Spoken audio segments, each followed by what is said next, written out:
Okay, guys, let me know if you guys can hear me well. Let me know if you guys can see me well. And with that in mind, guys, if you could hear me and see me well, put something in the box. Let me know if you guys could hear me well and see me well. Put something in the box, in the chat box, that the audio is good and the video is good. You can just go ahead and put something in there. Okay, very good. All right, so you guys can hear me well and see me well.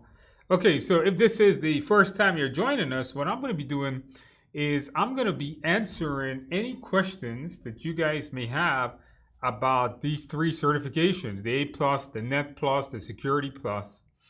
Any question, if you want me to cover a particular topic, we could do that. If you want me to give you some recommendations, we can do that also. And I also have about 5 questions for each of the certifications that we're going to be talking about tonight. We'll do a couple of questions on A+, we'll do a couple of questions on Net+, and a couple of questions on Security+. I have about 5 questions that we can practice tonight. You know, this session shouldn't take long. It's just a good way to get any questions you have answered. Now, if you don't know who I am, guys, I'm one of the instructors here at TIA. I mostly teach a lot of different security classes. I teach, and you guys know I teach all types of. If you did the class here, you know the A+ videos I did, the lab-based videos, the Security+ videos. But I also teach things like CI, SSP, and CEH. If you ever want to get into like ethical hacking or work as a security engineer, I do a lot of that. I have over 60 different certifications. So if you need some certification advice, I'm generally the guy to ask. All right, so hopefully you guys are enjoying your course with us. If you're not one of our students, that's fine. You definitely participate. Ask me anything that you like. And with that in mind, guys, let's go ahead and get started. So if you guys have any questions that you guys would like for me to answer, just go ahead and put it in the chat box. So, you know, anything that's related to the certification, anything that's related to a certification, anything that's related to the topics, once again. All right, so let's take a look, guys, at some of the questions that we have here. All right, so I do have a chat window there. So as I click on the chat, you'll see it displayed underneath me. So you'll know, hey, that's the question that guy is answering here tonight. All right, so let's take a look here. So we got, okay, so R, just the letter R is asking me, what salary an A+ cert can we get? You know, that's a good question. Now, you know, what salary does it take to, you know, how much money can you make? That's a good question. Can you make with an A+? Now you got to remember something. A+ certification is an entry-level certification. Technically, so is Network Plus and Security Plus, but those are generally a little bit more high level. But A+ is really an entry-level certification. And because of that, don't expect big money. If you're going to come in and you're going to study these CompTIA courses thinking you're going to make big bucks, with false expectations. You know, what it is A+ is the first certification you're going to get when you're starting your IT career. It's the first certification that you should be taking. In fact, when I started my IT career 20 plus years ago, A+ was the first certification that I took. And it was definitely, it was one of the hardest ones. I think I made a video on that because it's one of the first certification that you're going to take, and it's how you get familiar with this game. So because it's an entry-level certification, you're probably going to be making anywhere. Now, this is New York City, right? So I'm not too sure the other states, right? You know, New York City, our minimum wage is $15 an hour, but you could be making $20 to $30 an hour is generally what you're going to be making, which is going to be somewhere about $40,000 to $60,000 in terms of salary. So if you make 25, you're at $50,000. It's not minimum wage. If that's what you're thinking, it's A+ is not going to get you minimum wage. It's going to get you a lot better salary than minimum wage. But you know what it is? Although you might be saying to yourself, hey, Andrew, $20 an hour, or even Mid 25s. Hey, Andrew, that's not a lot of money. And you're right, because you're not going to stop at A plus, right? You're going to go on and on. You're going to take, you're going to get your network plus. You're going to get your security plus. You're going to get your Cisco certifications. You can get your Microsoft, your Azure. So as you get more certification, your career gets more and more advanced as time is progressing. All right, so hopefully you got the answer on that one. But you know what? Don't let, if you're thinking A plus, don't let that salary number bother you. Remember, it's a career you're getting into. It's a career that you want to stay with, basically. Hello, Andrew. Looking great. I'm from the PMP community. So you guys know I do a lot of live streams now. I do one for CISSP. I do one for PMP. That's my big one. All right, saying hello to that. I think I had you on my live stream last night. Andrew, have not started class yet. Hey, no problem, Andrew. If you have any questions, just pop them in the box there. You'll knock out your class next week. All right, very good. How much time do you spend studying for your A plus certification? Now, that's a really good question. How much time should you spend studying for A plus? Well, you see, that depends on your background. So let's say you have a large background. Let's say you have no IT background, right? Obviously, if you're taking A plus, you probably are not working in IT.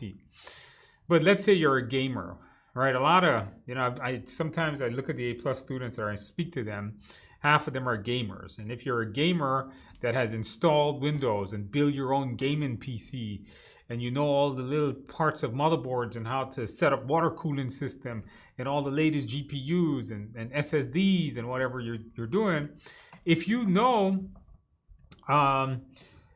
if you know all of that, then you could probably take your A plus if you take a class and finish it right, take the exams right after the course. If you're self-studying, which is a valid option too, you should be ready to take your exam pretty quickly. I would say if you have a good background, within a few weeks, less than a month, you should be able to study for A plus, like if you come from a gaming background. If you don't have that gaming background, I'm talking like hardware and installing Windows, and you have to learn everything from scratch. I know we get people, I've met students that just doesn't have that background. They have never ever touched computer hardware. They've never installed Windows. They've never even seen what Linux looks like.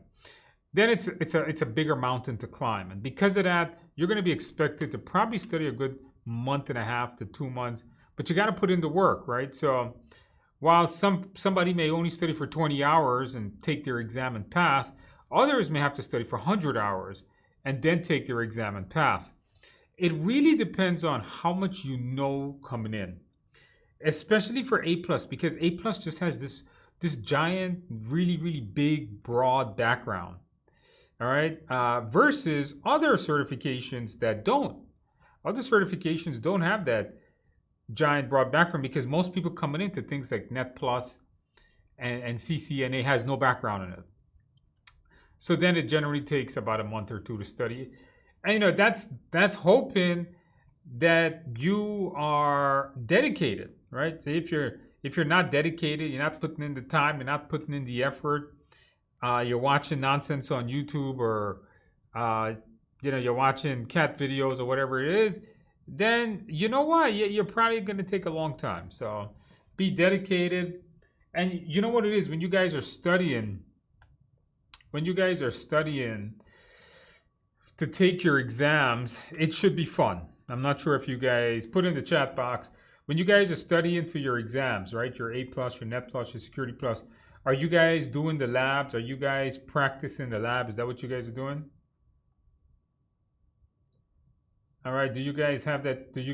So practice the lab. Studying shouldn't be something that is like taking out your heart. You should enjoy doing it. Studying shouldn't be aching. It should be something that you enjoy doing it. You like doing it. When I was making the videos to do the labs,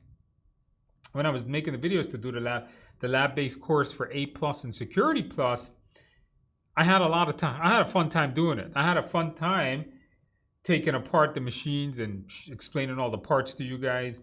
When I was doing the Security Plus, I had a ton of fun hacking all those machines and setting up all the different security configurations on all the boxes. So you guys, if you when you start studying, do the labs. These courses, these I should say certification exams does have quite a lot of labs, and you guys should be doing them. Make it fun so that way it doesn't take, it doesn't feel like torture doing it. And if you enjoy doing that, then you can enjoy the work. All right, so how much time? Okay, we just answered that one. So Jenny, what is the best way to study for A plus? And this is a good question. This is a question that we get fairly often. All right, this is a question that quite a lot of people, I speak to a lot of folks, our students, even people that just calls up and just need some advice. What is the best way to study? The best way I've always said to study, and if you've taken a course with me, you know this. The best way to study is, of course, by practice.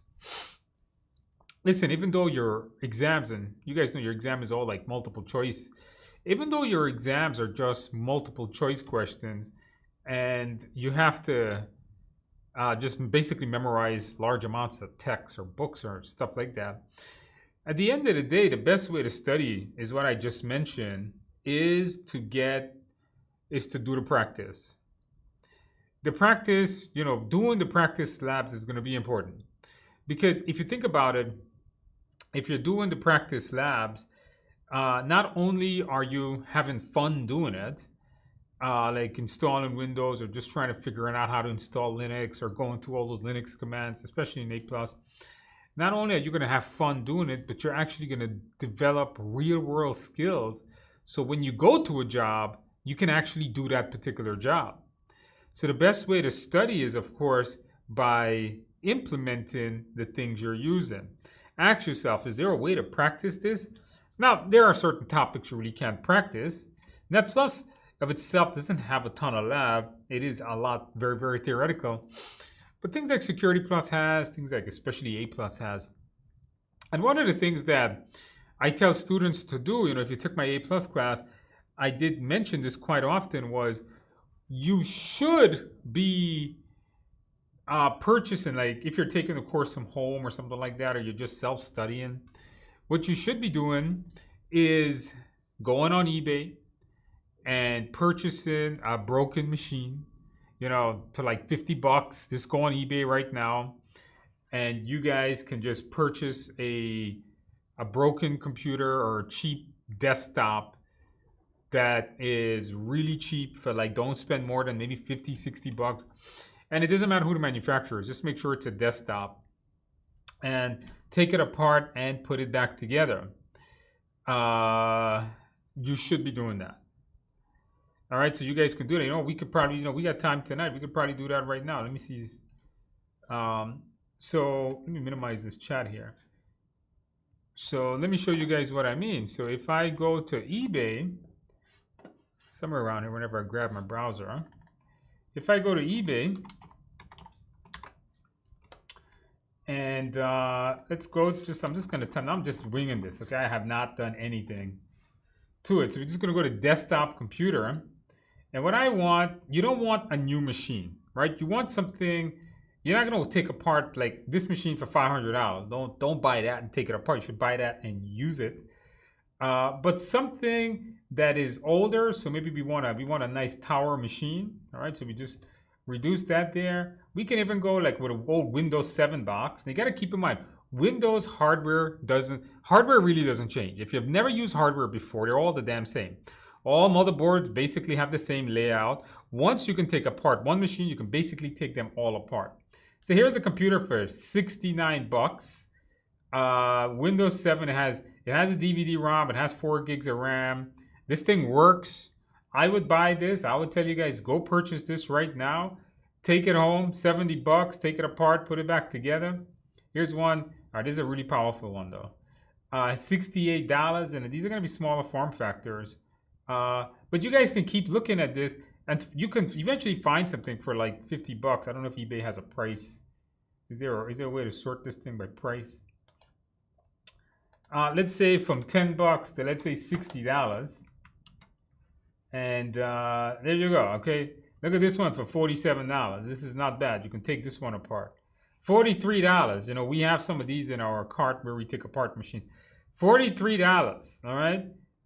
It has a hard drive, so if you have never used hardware before, this is something that you can definitely use, because what you want to do is you want to completely disassemble the machine.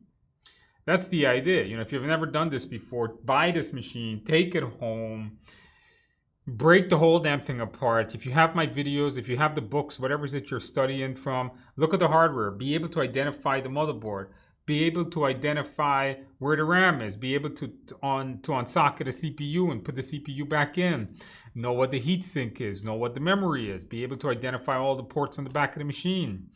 That's what you guys should be doing. The second part to studying for A+ is you're going to have to not install Windows. You guys should be downloading things like VirtualBox. Get in a trial. If you don't have Windows, get a trial of Windows 10 and just install it on VirtualBox in virtualization. That's what you guys should be doing. It's out there. You can start practicing. And this is how you start to develop the skills it takes to work and the skills it takes to pass your exam. And then it becomes fun in what you're doing. Just a quick tip, you know, if you're going to buy one of these broken machines off of eBay, they come with a lot of dust in there. So wear a mask, I guess, when doing it. Okay, very good on that particular question. All right, so that's how you would study for it, you know, practice. That's the idea, right? Practice, practice, practice. If I'm buying a retake voucher from CompTIA, how many retakes it should be? It's only one.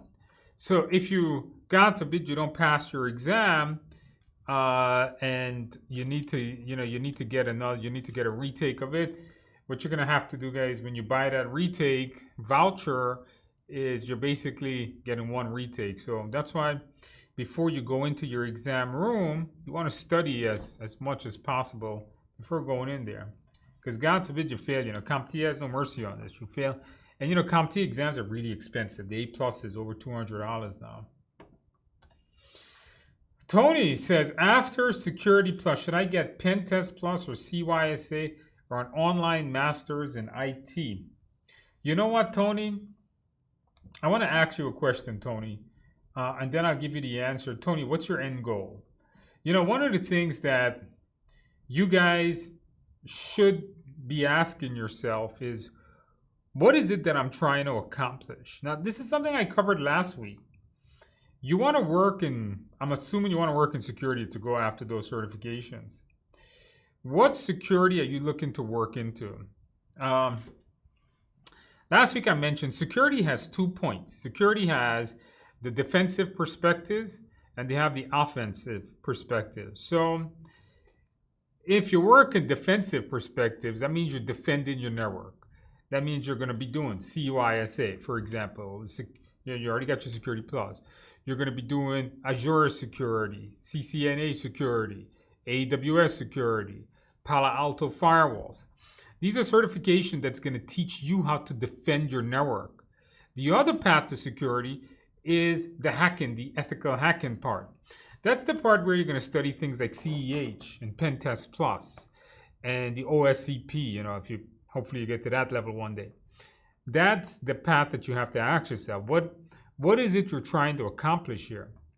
So if you want to work in defensive security, or what I call the blue certs or the blue folks, in other words, you're defending your network, the blue team, then go with your CYSA.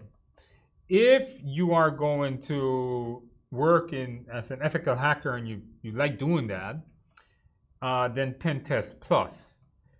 Okay, so Tony says, my goal is to start as a security analyst, then become a pen tester. Yeah, pen testing is a really long thing, all right? It takes a long time. You know, I was a pen tester for many years, and it takes many certifications. Just take a giant learning curve. You know, you can't hack what you don't know. You can't secure what you don't understand. So you got to really know your stuff to become a pen tester. So if you want to become an analyst, then you should do If you want to be a security analyst, then do your CYSA. That's literally what CYSA is. And then do your pen test plus. And then after that, Tony, you should look into becoming a CEH, certified ethical hacker, right? That should be your next one. And then if you do that well and you're happy with that, one certification that not a lot of people talk about is CEH practical. So CEH practical is the hands-on lab-based portion of the CEH exam.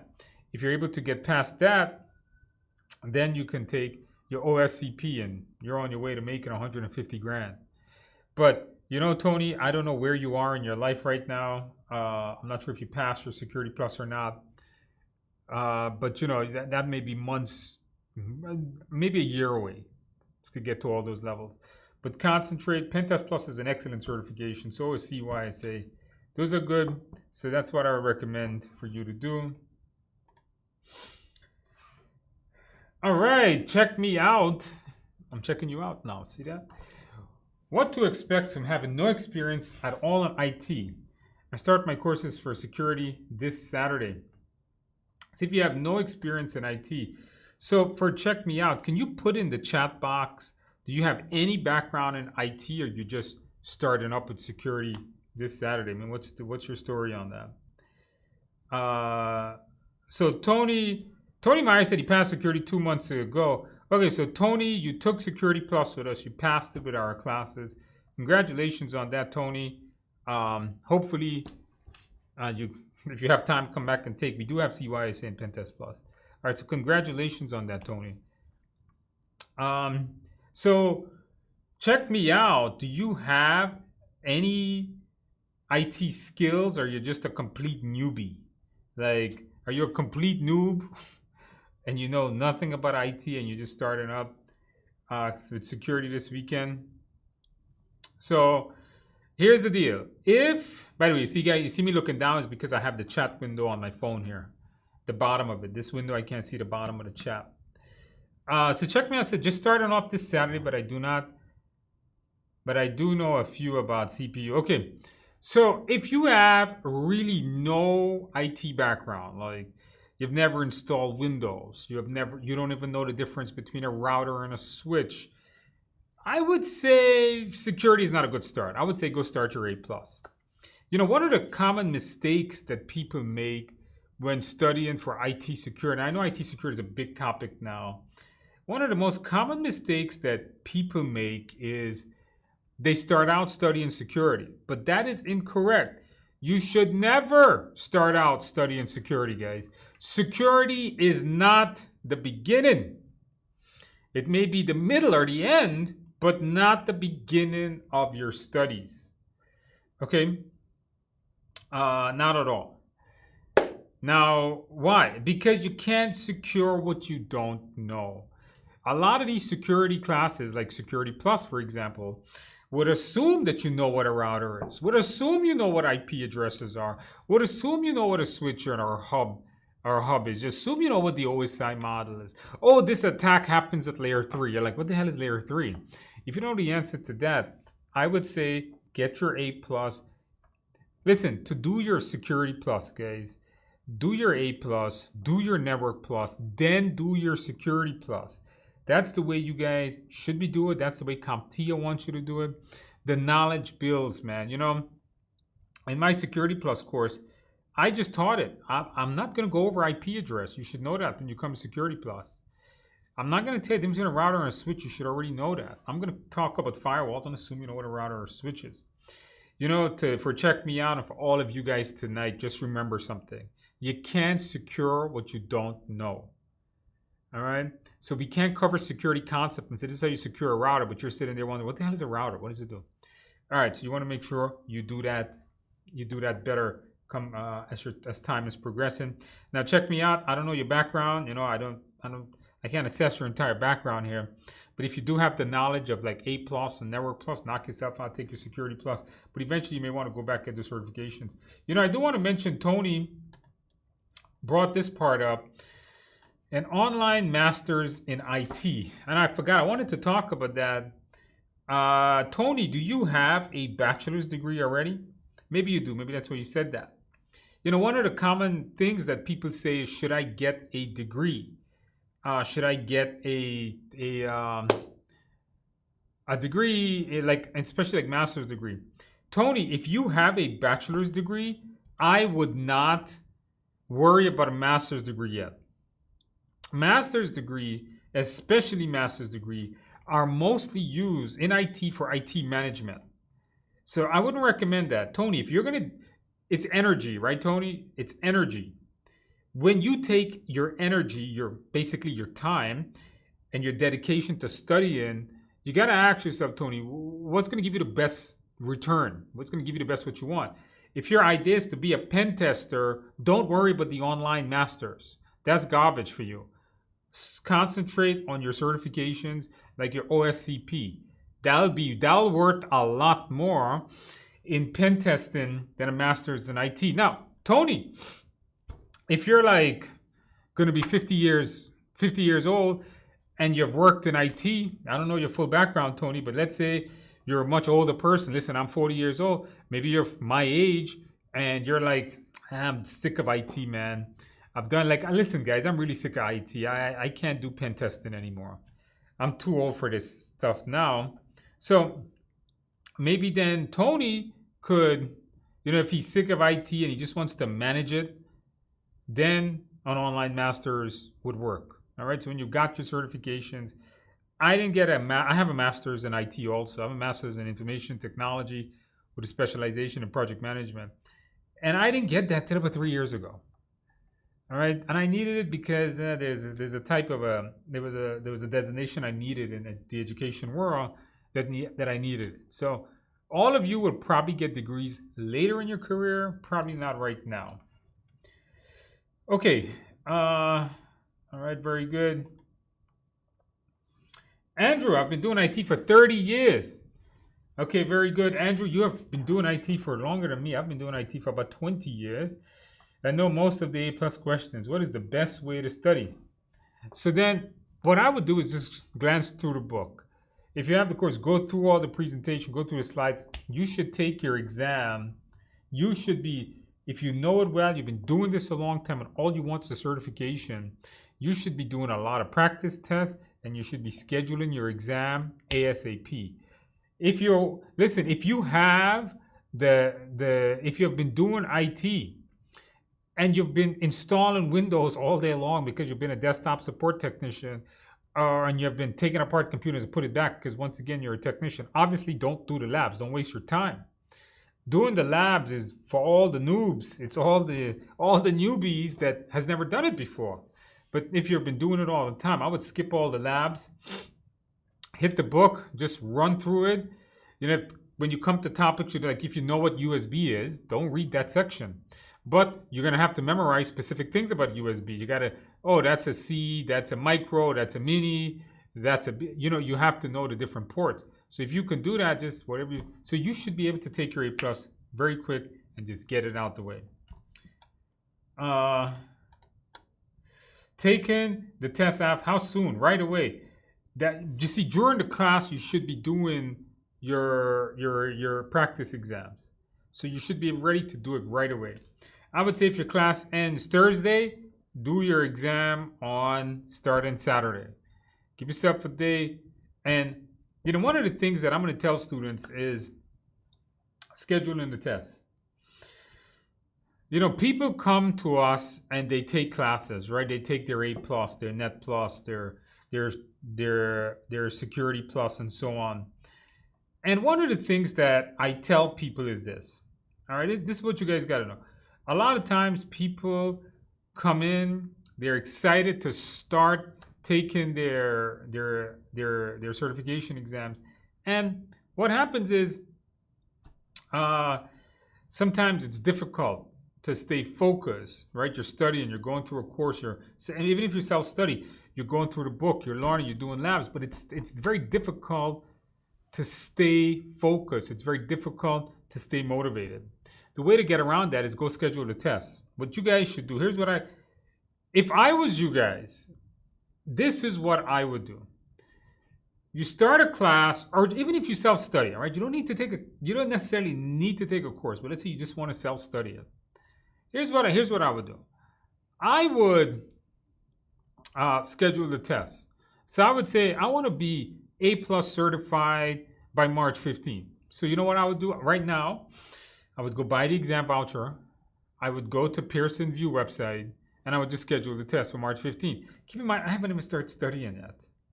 All right, I haven't even started to look at the book. I haven't even started to do the labs. Nothing. I just went and I scheduled the test. And that way you have to study. So somebody like Andrew, you should just go and schedule your test tonight. You know, what's the worst case scenario if you're not ready for a test? Don't say fail. You know, the worst case scenario if you're not ready for your exam is doing nothing more than rescheduling your test. All right, so what's it? Taking the test after the class? You got 30 years. I mean, come on. Take it right away.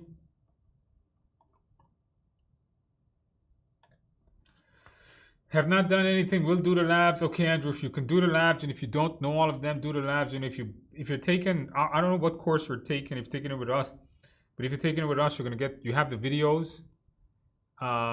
If you guys are our students, you know, you have my videos, my lab videos, or if you have the Udemy courses, whatever, you know, I have a ton of lab-based videos there. You guys can start practicing that. Oh yeah, did you guys click the like button? Come on, guys. Okay, good question, Deborah. Which is better, testing online or in person? So I prefer to test online. So let me give you guys the ups and the downs. So if you are taking your exam online, you have a ton of benefit. If you're taking it in person, you don't have a lot of benefits. Here, when you go back before the pandemic, you had to go to a testing center. All right, all the exams are only available at a testing center, and scheduling an exam at a testing center was never easy. It was always difficult to find dates, especially if you lived in a large city. It was difficult to find dates. If you lived in a remote place, it was also difficult to find dates. So people would have to wait. When you take an exam at a testing center, you have to travel to the testing center. There might be a possibility that you may be late. The testing center is always exceptionally cold. Believe me, guys, I've taken over 100 exams. I've taken many, many, many exams at testing center. They're always cold for whatever reason. I think they have to maintain that temperature for whatever crazy reason. The monitor may suck, and they almost always do. They have like the oldest equipment known to mankind. The keyboard is dirty. The mouse is not good. The seat is horrible. It's not very comfortable. You know, it's all cameraed up. There's cameras above you. There's cameras in front of you. There's cameras behind you. It's not a very good place to take a test. I don't like it. But let's say you take it at home. All you got to do is you just gotta have a webcam. You have a laptop with a webcam, you're good to go. It's gonna be your chair, your temperature, your light. You don't have to travel anywhere. You just sit in front of your own personal computer and you just take your test. Less stressful. You don't have 500 cameras watching you. The webcam is on. The webcam is on, watching you. So, Deborah, without a doubt, with what I just told you there, Deborah, take the test online if you could. Now, there's a con. There are times when you may not be able to take the test online. Why? Because taking the test online means that you got to have a reliable internet connection. You got to have a quiet room. What if you live in a studio? You got a lot of little kids running around the place, and you don't have a quiet space. What if you live in a remote part of the world that doesn't have reliable internet connection? Then you got no choice. You basically have to go into a testing center.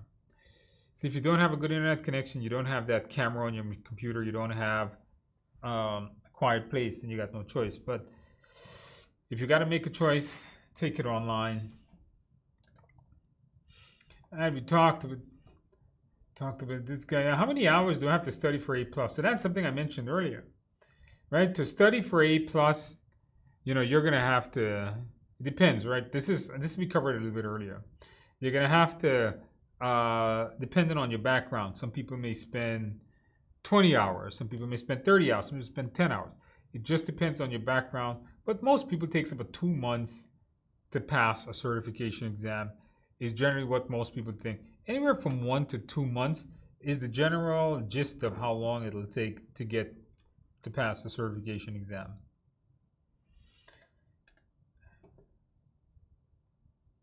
Okay, Andrew, how long is an A plus good for? 3 years, and you have to take it again. Okay, you heard half correct. The certification is valid for 3 years, and you have to renew it. You don't have to take take the exam again, but you have to get credits, continuing educational credits. I forgot this number. Is it 60 credits or 30 credits? You have to get. So when you pass your A plus exam, you would then have to take. Most people get them by taking classes. Generally, for every IT class you take, for every hour you're going to spend in that IT course, you're going to get a credit for it. So let's say you come back, let's say you pass A plus and you take a security plus. Security plus is 30 hours. So you take a security plus, we give you a certificate that says, hey, here's what you did for 30 hours. You can then use that to renew your A plus certification. So they do expire, but you don't have to take it again. You just renew it by getting more by getting more certifications, by taking more classes is what you're going to do. All right, Tony said, all right, very good.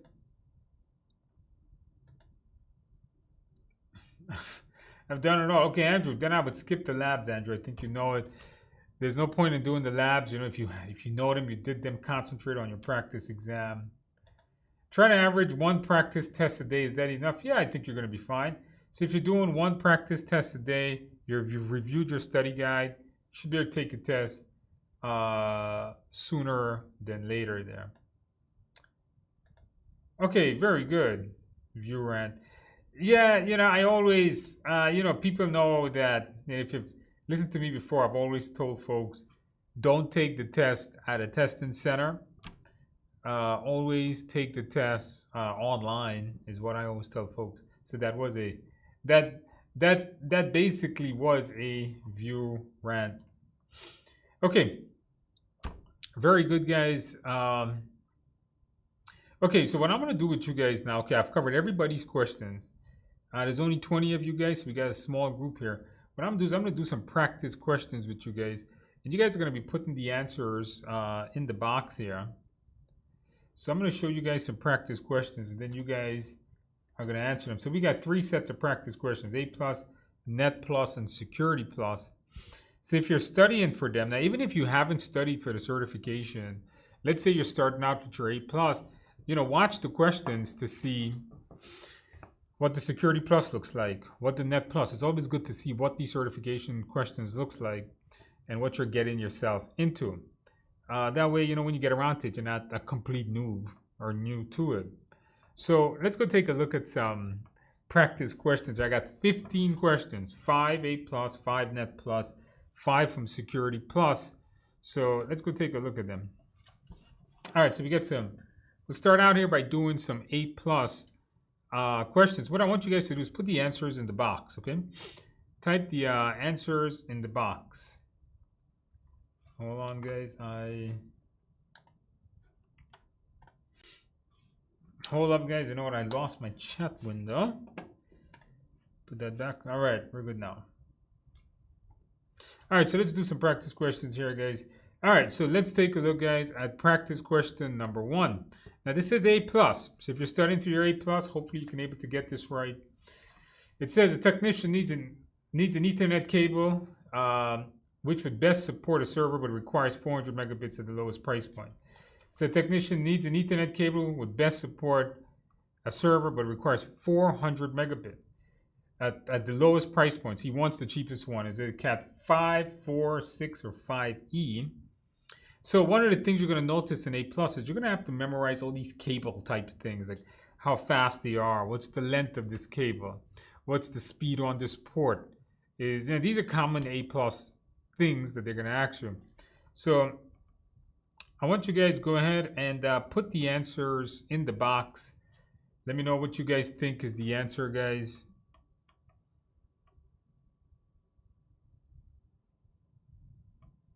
Okay, so Andrew, you got Cat 6. All right, that's C. We got a D. Come on, you guys got to participate a little bit. Okay, so Cat 6, or we got D, which is Cat 5E. Okay, we got D again. We got 5E. Okay, good. Jenny's got D. All right. Okay, so let's see what the answer here is going to be. Okay, so, these are going to be questions where you have to read them very carefully. And let's see what the answer here is. D. Now, the answer here is D. Now, why is that? Because, you see, Cat 5E and Cat 6 both support 1 gigabit. They both support 1 gigabit. But Cat 5E is the cheaper of the two. Cat 6 is a more expensive cable than Cat 6. All right, so definitely the answer here. Now 5 and 4 doesn't go that high. All right, 6 can go definitely 1 gig, 5E also. So you guys got to make sure to read that a little bit carefully. All right, let's go ahead and answer some questions, guys. Practice question number 2. A company management wants users in the sales department to work remotely for the next 3 months. Which of the following should be configured by the technician? DHCP, VPN, route, or Active Directory? We want people to work remotely. I thought this one was a fairly easy question. You guys should be able to get this one correct. All right, put the answers in the box there, guys. Put the answers in the box. All right, let's see what you guys got.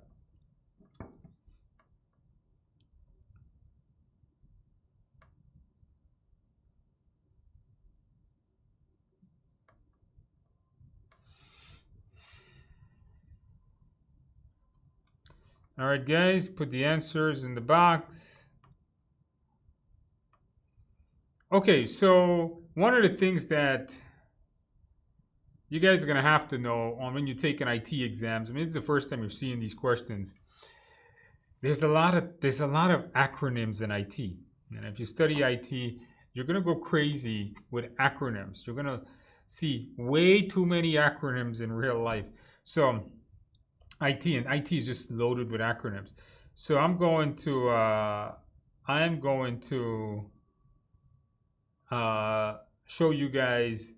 I'm going to explain to you guys all these acronyms. All right. So let's see. Okay. So everybody here has B. Yes. So what exactly is a DHCP, right? So who knows what this is? DHCP stands for Dynamic Host Configuration Protocol. When you take a computer and you plug it into a network, the network assigns an IP address to the machine. Well, it's not the network, it's the machine. It's a computer on the network that is configured with this service called the DHCP, the Dynamic Host Configuration Protocol, and that's giving out IP addresses. So that's what a DHCP server does. Route is just a command actually used to create routing tables on routers.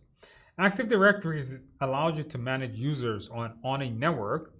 VPN, or virtual private networks, is what you configure and use to connect users to offices. You can also use VPNs to connect office to office across the internet. So how it says here, people in the sales department to work remotely, the best thing here would be a VPN, because this would, when I'm at home and I want to work, when I'm at home and I want to work online, I just connect to my VPN. And I'm just like me sitting in this office even when I'm home. It can either be static or dynamic. So DHCP server gives out dynamic addresses. Static IP addresses has to be assigned by by going to the machine and typing it in. Now there are ways to bound certain IP addresses to MAC address, but we'll keep that topic for another day. All right, let's see here, guys. The company's looking, number 3, looking to implement cloud services. Which of the following are cloud computing concepts? On-demand, local access, rapid elasticity, resource server, or local storage. Choose 2. If you're studying for your A+, you should know what are some of the core principles of cloud computing.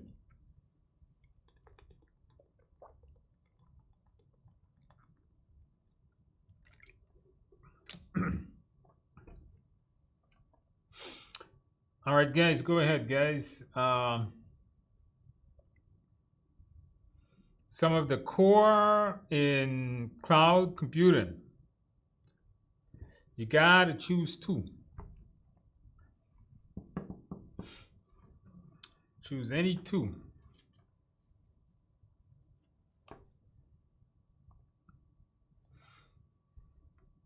Let's see if you guys can get this.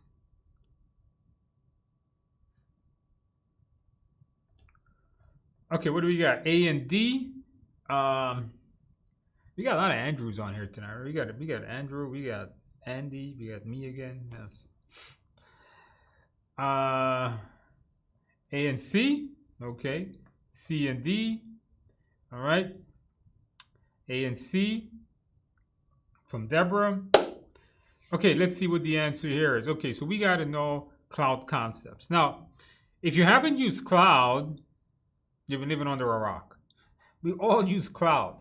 If you use things like Dropbox, Google Docs, that's cloud storage, Office 365, QuickBooks Online, Google Docs, the whole thing, Google Drive, and whatever is it that you guys use, most of that is almost all cloud. Now, what exactly makes a cloud a cloud? Well, one of the general principles of a cloud is what's known as on-demand access. Now, what is the characteristics of a cloud? Now, I'm going to take this question a little bit farther because it is really important you know this. And I'm going to introduce you guys. I'm going to show you guys a website that you guys can download. Now, you have to register to download it. I'm going to give you guys what's called a security guidance. So here's a link. I'm going to give you guys a link to this. This is a free book.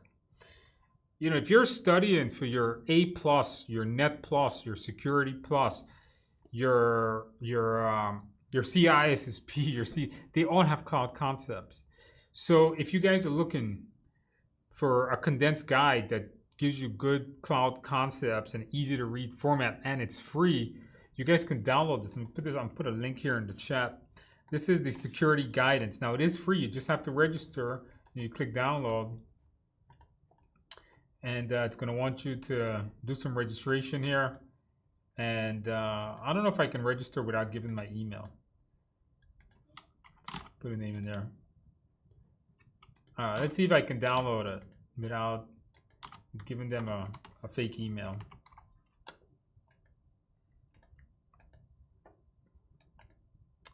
Okay, I was able to download it. I didn't have to put in any emails in there.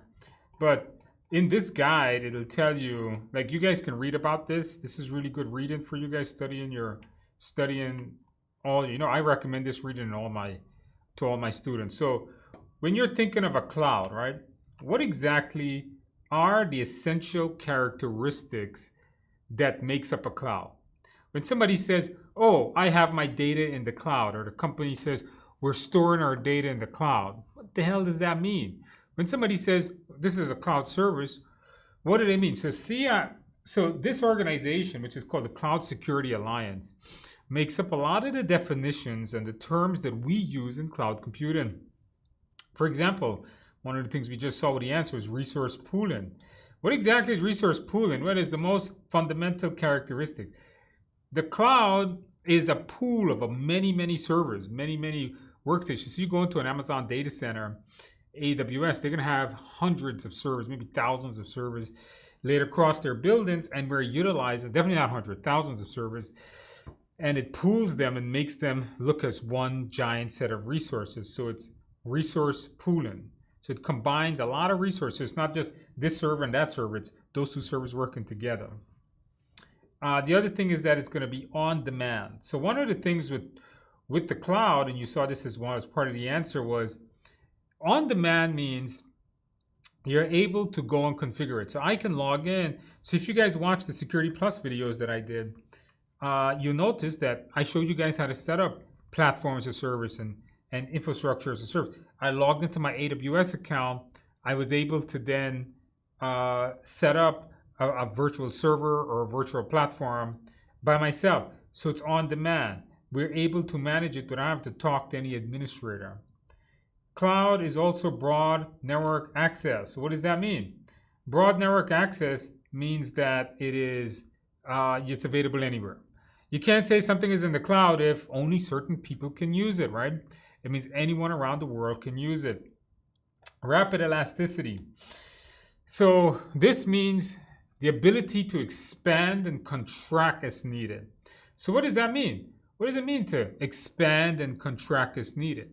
So let's say at the beginning of the day, the organization has this giant surge of requests coming to their website. So what they can do is they can expand the resources. They can give it more RAM, give the website more CPU access, so the website can absorb all these hits. And then a period of when they're not utilizing it, it contracts again. Why do they want to do this? Well, that way it looks like you have unlimited resources because you can expand it as needed. And what's good here is that it's measured, so you're only paying for what you use. This is considered what's called utility computing. So if you guys ever heard this term, utility computing, what does that mean? So utility computing is you pay for what you use. You see this light bulb above me? The longer this bulb is on, the more I pay. If it's a 100-watt bulb and I keep it on for 10 seconds, I'll pay for 10 seconds. If it's a 1,000-watt bulb and I keep it on for a minute, I'll pay for that. Utility computing is just that. If you have a very beefy machine with a ton of RAM and CPU, you pay, and it's kept on for hours, you pay for those hours. So it's like a light bulb now. So they're measuring and you're paying for that. Good question. Can a cloud be disrupted? Of course. Amazon has gone down multiple times. Just a couple of weeks ago, parts of Amazon dropped. Cloud outages, as they would be referred to, happens quite often. All right, more often. And the thing with the cloud is that it's so big. What exactly is a cloud? A cloud is nothing more than me using somebody else's servers in another person's data center. That's all a cloud is. Listen, I have this computer on my desk. If I shared a hard drive with you guys, and you guys can put your data on my hard drive in this space, technically that's a cloud. Now, AWS has tons of redundancy in it, but there are times when DNS issues have gone wrong. Outages, one particular data center can just come completely offline. And that, of course, can cause disruptions. So definitely the question is not if that could happen, is how many times has it happened that cloud services may drop. Okay, did you guys enjoy the cloud discussion there? Use this resource, guys. You're going to learn a lot, like platforms, software infrastructure as a service, deployment models. All of this is covered on your exams now. So review this. It's just a short reading. It's good to know. Okay, so you guys can see, so local access is not true. A cloud cannot be local. When you have something in the cloud, it's broad access, not local access. It's not a resource server. It's pooled, right? So it's not that. And it's definitely not local. The storage is available throughout the world. All right, practice question number 4. An organization wants when a user enters a username and password from one application, they don't need to enter it again for 3 more apps. What should the technician configure? SSO, permission sharing, multi-passwords, or MFA? All right, guys. Put the answers in the box. Put the answers in the box.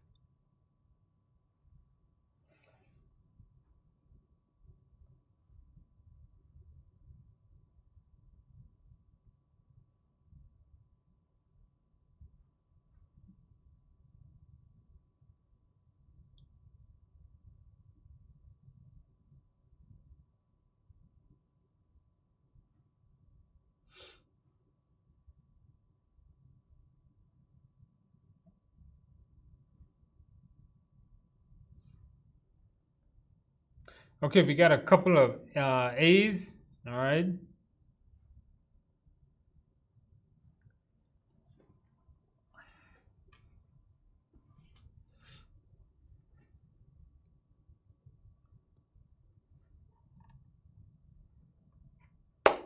Okay, we got a couple of A's. We got a couple of B's. All right, so let's see what you guys got. Jenny, the answer is not yes. It's either A, B, C, or D. Let's see what the answer is you guys got. So the answer here is SSO. Oops, I forgot. I have the wrong, forget this here. I've got the wrong description there. So SSO means single sign-on. What exactly is single sign-on? Single sign-on is when you put one username and password, logs you into everything that you have. Now, it's common in a network. So let's say you go to work, they have Active Directory, and you log in with your Active Directory username and password. You can then use that to access the Exchange or the mail server, the database server, the file server, the print server.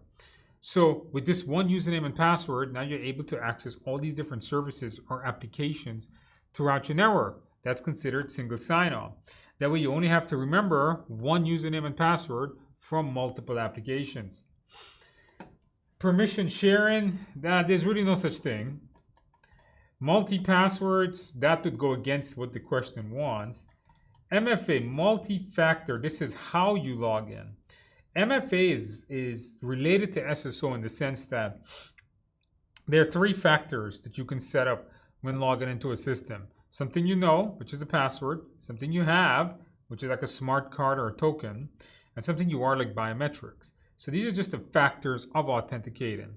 But once you authenticate, that credential can then be used across multiple systems. That's SSO. So MFA would come first and SSO would come later. Okay, practice question number 5. A company management has requested a solution to ensure that the company CEO has a graceful shutdown while providing at least 1 hour of uptime during a storm. Which of the following should the technician recommend? Surge protector, UPS, power strip, or distribution unit? Okay, guys, put the answers in the box.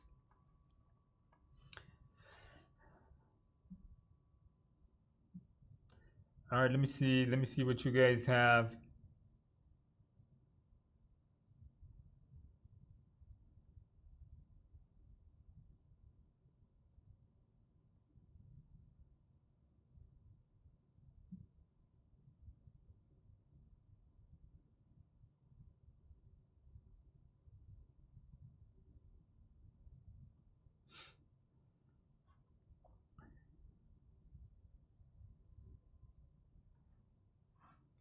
Okay, so they're talking of this guy's computer.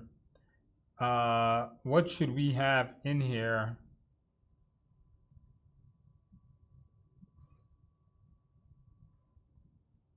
Okay, so a lot of you guys got what? B? Okay, B. All right, B does look correct. So, UPS. Now, I recommend for you, all of you guys, to have UPSs on your computers, not just a Surge. Now, what exactly is a UPS? So UPS is a big battery, right? It's a big battery that you plug into the wall, you plug your computers into this big battery pack, and your computer runs off the UPS. If there's a power outage or even fluctuation in the voltage, no big deal. You just keep running off the battery. Now, these batteries don't last forever. So when you buy a UPS, you have to size it correctly. Some UPSs will maybe just give a single desktop an hour or 30 minutes. Some UPSs may last very long, a couple of hours, depending on how big its battery is. So you want to make sure that you have a good UPS on your computer. I have a UPS on my machine also. Okay, guys, very good. 5 Network Plus questions now, guys. We did our 8 Plus. Let's take a look at 5 Network Plus questions. Now, if you haven't gotten to Network Plus, no worries, don't leave. It's good to go through Network Plus. It's good to see what exactly are we going to be covering in Network Plus. So Network Plus is obviously going to be a lot of networking standard. All right, let's take a look. Practice question. A user with a new laptop and a YW or wireless LAN card is connected to older network. Is only capable of 11 megabits with full strength. Which of the following standard is permitted on this network? A, AC, B, or G. So you do have to know when you take your Network Plus, you should know your Ethernet standards. Your wireless standards, I'm sorry. Know what they are, know the hertz or frequency that they, I think I had a question on this last week. Know the frequency that they operate on, know speed, this question. Also, you got to know the security configurations of them.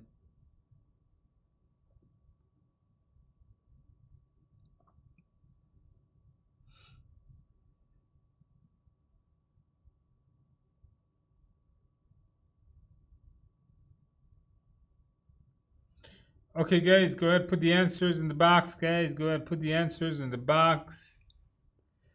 Okay, we got a couple of C's. So 802.11b.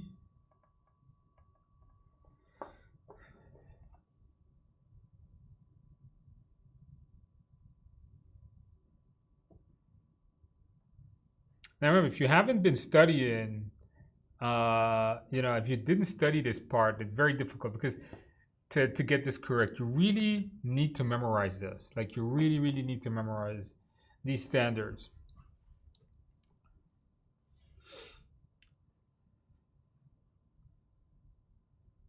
Okay, so the answer here is going to be C. So let's go over this.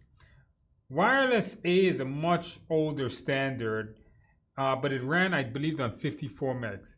AC is a few hundred megs. AC can go hundreds and hundreds of megs, depending on the router and the connection it's on. B is 11 and G is 54. G was one of the most famous standard, was around for a very, very long time until N came out, and then AC would come out. So there you go with your wireless standard. This stuff, guys, you got to memorize it. All right, another thing, Network Plus is going to have a ton of memorization. When configuring a firewall to allow a VoIP application, what port should the administrator open? 80, 443, 3389, and 5060.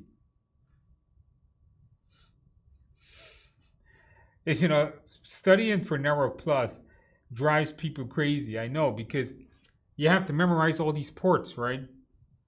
And yes, port numbers are on your exam, on your Network Plus exam. You're going to get port numbers. You're going to get questions on port numbers. So, don't be surprised when you see them.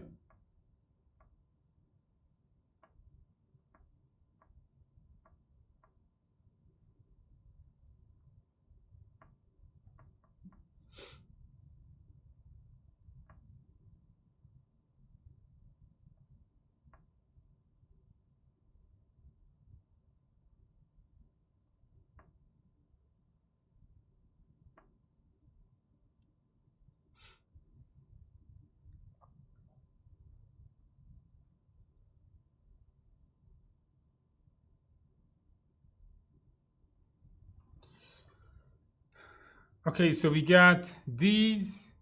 All right, we got a couple. Yeah, this one here was tough, guys. If you don't know, give it your best guess. Let's see what you guys got. We got an A, we got a D. It seems like a lot of people got A's and D's here. So let's go through this. VoIP doesn't run on port 80. Port 80 is HTTP. That is going to be for your web pages. 443 is secure web transfers. It's basically SSL or TLS, but it's an encapsulated thing. You can encapsulate a lot of things, but most of the time, it's generally done for secure connections. 3389 is remote desktop. That's to connect to another computer. 5060 is the port of session initiation protocol, or SIP. This is a VoIP protocol that you use when you, like for example, you pick up the phone and you call someone and you're using VoIP, like 99.9% of calls today are. You're basically going to be using a SIP protocol that requires port 5060 to be open. All right, very good. Which network topology would have all nodes connected to all the other nodes to create redundancy? Keyword being redundancy. Mesh, ring, bus, or star. Put the answers in the box. Now, if you've been studying, this here should be a relatively easy one.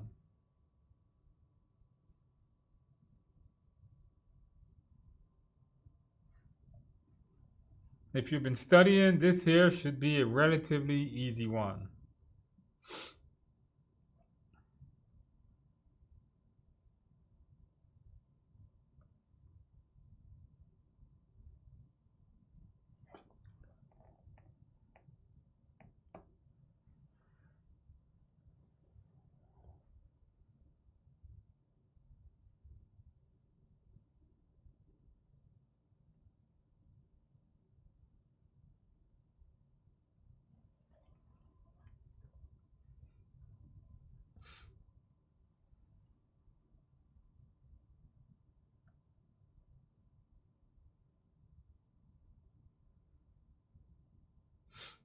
Okay, so the answer here is, and I see a couple of you guys have put into the box, the answer is A. That is absolutely correct. So what exactly is it? So in a mesh network topology, you're going to have nodes. So let's say you have this node and this node and this node and this node. These are all going to be computers with IP addresses, and then you connect them all. You connect them all to each other. All right, this would be a type of a mesh design. So mesh design is when all the computers connect again. Now, keep in mind, a mesh network is not something that you have in a LAN. Mesh networks is what they connect WAN sites with. So each of these nodes, this could be like New York, this could be like DC, this could be like Florida, this could be like California. And then what they do is they connect the sites against each other. So if a link goes down between one site, you can still get to that site by rerouting the traffic. So mesh networks is done for redundancy, generally on WAN networks, not on LANs or internal network. Rings don't really exist. They exist on WAN networks today. Bus, these really don't exist anymore. These were done with old coax cable, or you could when you were using a hub. The star is when you use a switch, or you can do with a hub to get a physical star, but it's a logical bus.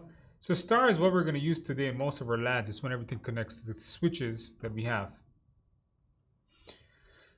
All right.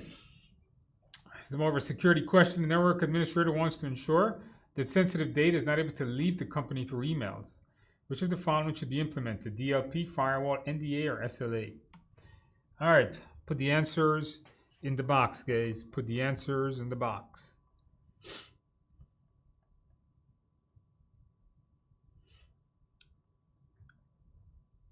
All right, you don't want things leaving the business.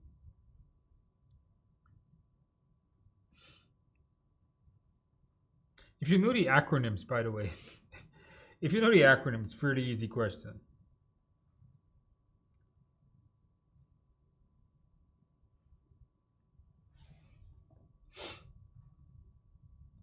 As if you know the acronym, it's not terribly difficult. If you don't know the acronym, it could be very terribly difficult.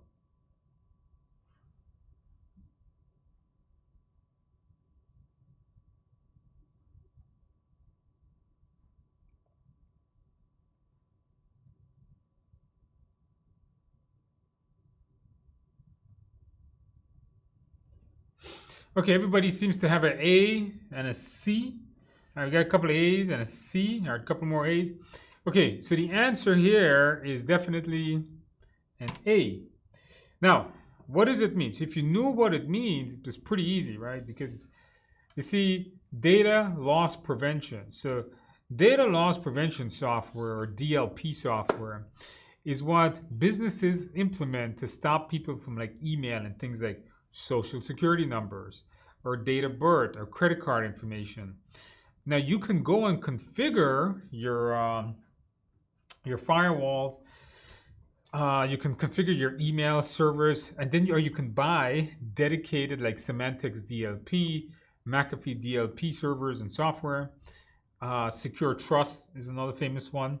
These are going to be software that you can implement to stop people from emailing out confidential data. So that's going to be used a lot in companies that, especially if they email or send quite a lot of information. A firewall is not going to do the job here, guys. A firewall allows basically everything out and blocks everything coming in. This is out. NDA is just a document that people sign not to give away the data, but they can still make mistakes. And SLA is, NDA means a non-disclosure agreement. SLA is service level agreement. This is to keep a service up at a certain point. Like Verizon would give you an SLA to make sure your internet is up at 99%. Okay, last question here for Network Plus. I always try to give an IP address in question. Which of the following IP address should a technical configure on a it should be technician configure on a workstation to connect to a server with the IP address on the same switch? All right. See, if you know your IP addressing, you should be able to read your IP addressing and say, okay, that connects to that.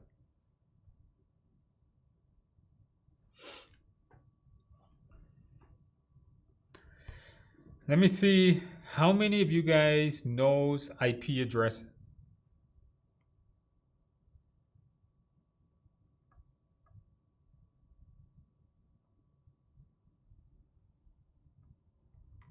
Let me see how many of you guys know IP addressing.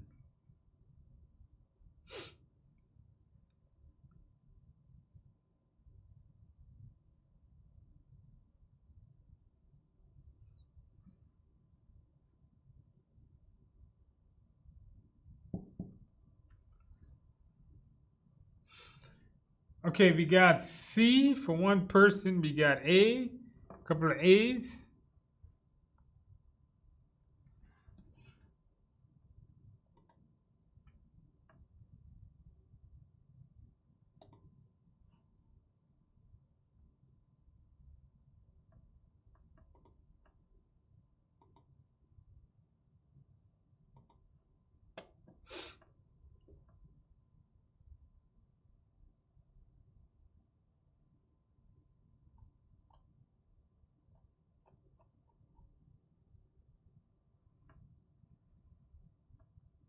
Okay, let's see what the answer is, guys. And the answer here is going to be C. Now, if you know /24 is a class C subnet, this is a class A address, but it's done with a C subnet.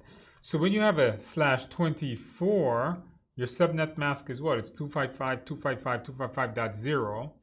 That means that you can change only if they're on the same switch, the same network. You got to keep the first three the same, and you can only change the last one. So if you look at this one is a .2, right? So that doesn't work. This one is a 10.1.2, so they're changing this one right here, so that one doesn't work. And this one, they changed the 3 here, so that doesn't work. So the first 3 had to be the same. It's only this way they can ping each other. Guys, if you have my Security Plus course, I think there's a whole lesson there on IP addressing. If you have the A Plus, I also did a whole giant section on IP addressing. You have to know IP addressing. Now, did you guys come last week? Were you guys able to join this stream last week? I'm not sure if you guys were able to do that. If you were able to join last week, I gave away a whole course, a free course on IP addressing. I want you guys to come back next week, and I'll give you guys that course again. I can't generate that coupon every week, but come back next week. I'll give you guys it's learning IP addressing is important. You'll use it in every certification. You'll use it All the time on IT. You gotta know IP addressing. Okay, guys, very good. Let's take a look. I got. Okay, if you didn't come last week, no worries. Next week, I'll give you guys a free course in IP addressing. Let's take a look at some Security Plus questions. So a lot of you guys want to work in security. What type of questions can we expect? Okay, an organization is using digital signatures on emails to ensure integrity and what else? Non-repudiation, encryption, symmetric encryption, or key escrow. Put the answers in the box, guys. Put the answers in the box. They're using digital signatures. So what are they going to get? Integrity and what else?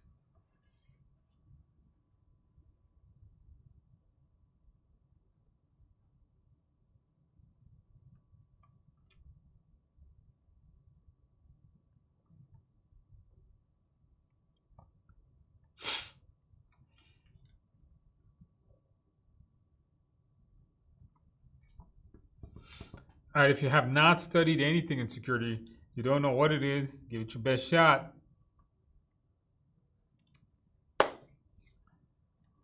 If you have passed your Security Plus, then it should be pretty easy. All right, if you pass your Security Plus, it should be pretty easy. If not, this is going to be terribly difficult too.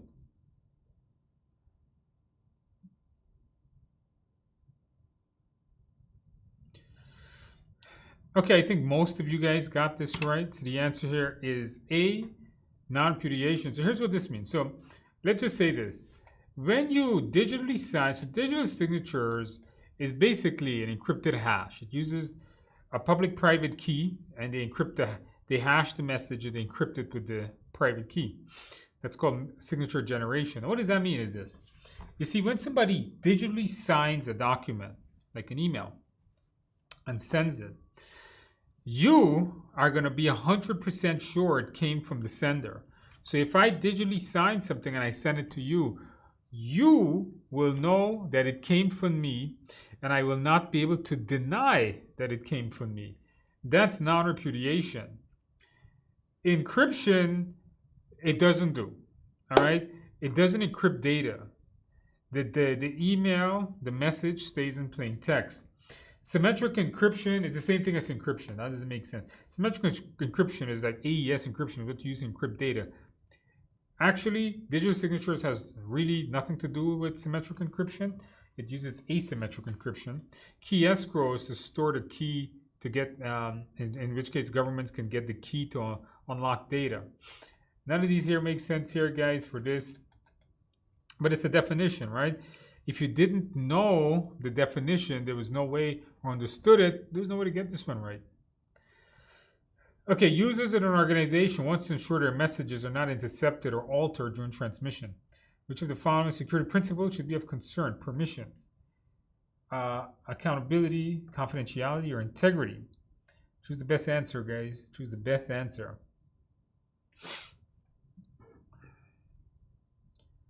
All right, give me your best shot.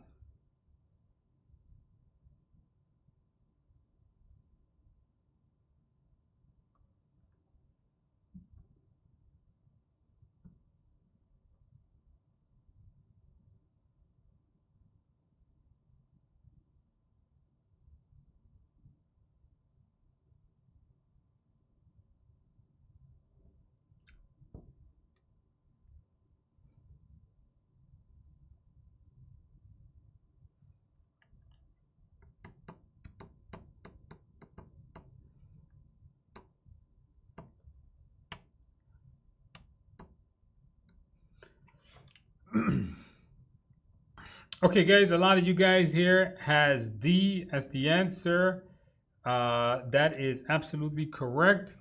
D is what? So integrity is about changing. And the word that gave it away in this question is alter during transmission. So they're concerned about that, and that's integrity. So confidentiality is like no one can read it. Only authorized individual can have access to it.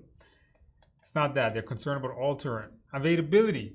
is to make sure it's available. They're not worried about if it's going to be delivered or not. Permissions is just the ability to deny access to someone or grant them access. So integrity is no unauthorized modification or alteration of the data.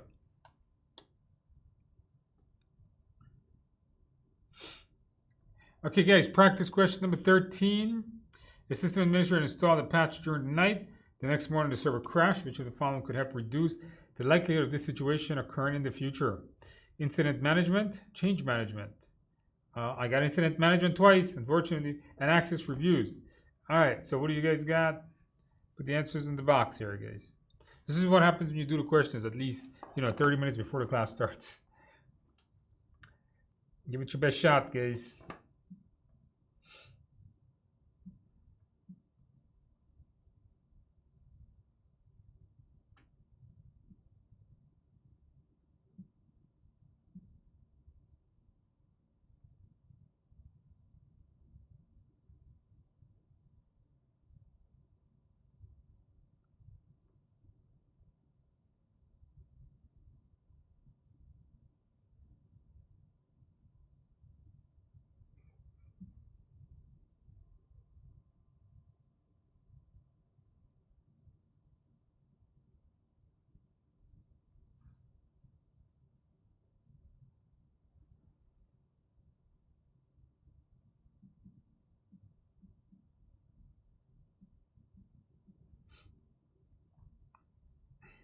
Okay, so what do we got, guys? Somebody went and changed something. So if somebody went and changed something, then we know the answer here is definitely change management procedures. So if somebody went and they changed something, we know, hey, you know what? Somebody went, they modified something. Now, this is an incident, but you wanted to stop it from occurring in the future. Incident management would fix it, but we want to stop it from in the future. Incident management fix the current problem. Access review has nothing to do here. We want to have good process so people just don't make unauthorized changes in those systems. All right, a security administrator wants to limit websites users can access and redirect them if they go to unapproved sites. What technology should the security administrator implement? Proxy, switches, layer 3 or layer 4 firewalls? What do we have, guys? Put the answers in the box.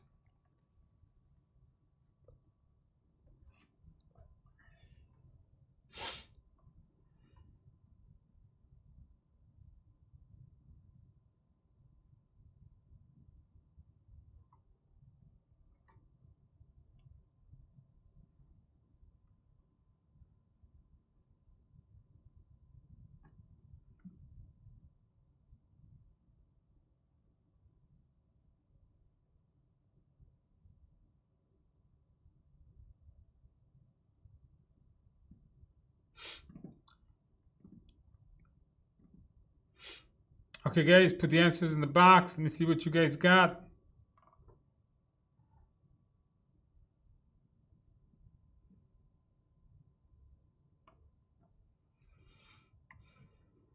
Okay, so if you have ever worked at a business or maybe you've been to a school or something where you try to go to a website and it redirects you to another website, like you try to go to Facebook and it redirect you to another site. Hey, you don't have the permissions to be here. That's a proxy. So a proxy server is basically a server that a proxy server is basically a server that when they're trying to go to like Facebook, it reads the requests because it's an application layer device, right? It operates all the way at layer 7. It can read into the HTTP request. Says, hey, you're going to Facebook? Now you're redirected, or I'm not going to let you. That's what a proxy does. So a proxy is a type of a firewall. A switch will not do this. Layer 3, there's no such thing as layer 3 firewalls. These are really routers. Layer 4 firewalls are just default firewalls. They can't read in to the actual data stream itself. The layer 4 firewalls are just old, basically routers with access lists on them. Older firewalls, basically stateful packet inspection firewalls and so on. But to get to the proxy, you got to go higher up the OSI model. Whitfield says, did you say earlier that a firewall is only for incoming? A firewall blocks, no, a firewall allows everything outgoing and it blocks incoming traffic. All right, so anything coming into your network, it'll stop it. Practice question number 15. What is it called when you magnetically erase all the data on a disk? Wiping, deleting, removing, degaussing. When you magnetically erase data on a disk, what do we call it, guys? What do we call it?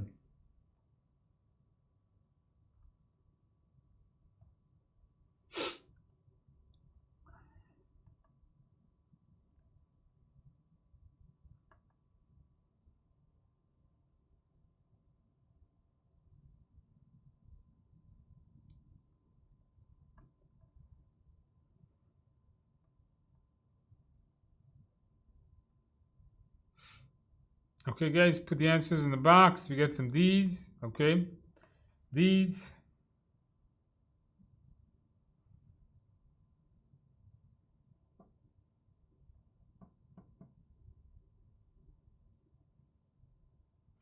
Okay, so when you're thinking about, when you're thinking about how do we get data off of a hard drive, now deleting it or wiping out the drive really doesn't do nothing. That's just using a delete or format operation on your keyboard. Magnetically, it's called degaussers. All right, I'm done here with questions, but I want to show you guys a degausser. What exactly is a hard drive degausser?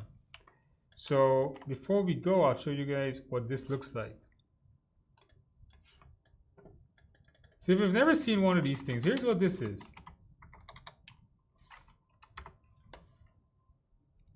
So a hard drive degausser, so here's a degausser. So degaussers are when you have very confidential data on a hard drive, you would buy something like this.